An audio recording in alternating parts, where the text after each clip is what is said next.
Oke, selanjutnya di sini kita akan membahas tentang integral Fourier sinus dan integral Fourier cosinus. Nah, sebelumnya kita sudah mengetahui tadi bahwa nilai integral Fourier dari suatu fungsi fx itu secara umum didefinisikan seperti ini, asalkan integral ini emang konvergen ke suatu nilai atau ke suatu fungsi ya.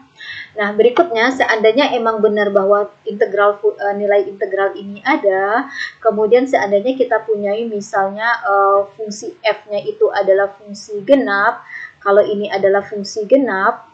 Oke. Kemudian kalau kosinus, fungsi kosinus kan kita tahu ya bahwa dia merupakan fungsi genap. Nah, fungsi genap dikali fungsi genap adalah fungsi genap. Sehingga nilai integral dari fungsi AW dapat dituliskan sebagai 1/pi dikali integral dari 2 per pi ya, 2 kali, di mana batas bawah ini akan kita tuliskan menjadi 0, batas atasnya tetap tak hingga, kemudian fx kali kosinus dari wx dx. Oke, terus itu untuk fungsi A-nya ya. Terus bagaimana dengan fungsi B-nya? Nah, seandainya fungsi f ini adalah genap, kan kita membahas seandainya fungsi f genap dulu ya. Nah, sedangkan sin ini, dia akan selalu merupakan fungsi ganjil. Fungsi genap dikali dengan fungsi ganjil itu selalu merupakan fungsi ganjil.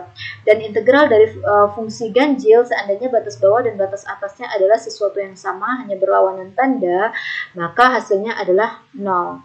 Sehingga seandainya kita punya fungsi fx ini adalah fungsi genap, maka integral Fourier dari fungsi fx itu merupakan sama dengan integral dari A dikali kosinus saja, sedangkan yang suku ininya tidak ada, karena B-nya itu bernilai 0. Nah, ini dia jadinya. Oke, nah ini disebut dengan integral Fourier cosinus, karena di sininya cosinus, dengan A itu sama dengan 2 per pi dikali integral dari fx dikali cosinus wx untuk x-nya dari 0 sampai tak hingga.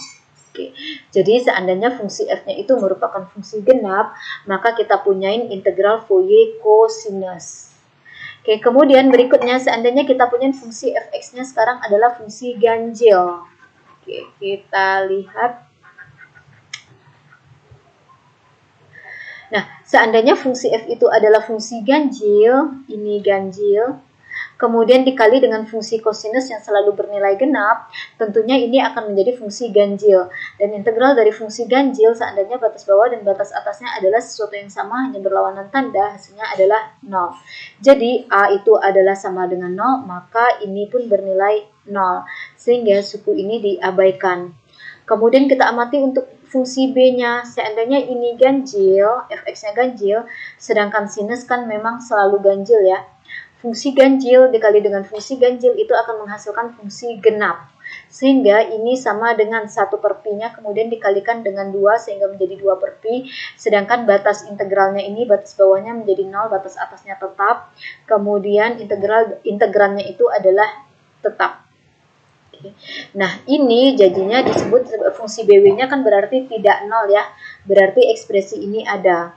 Maka seandainya kita punya fungsi f itu adalah fungsi ganjil, maka kita integral Fourier-nya itu adalah sama dengan integral Fourier sinus. Nah, ini dia.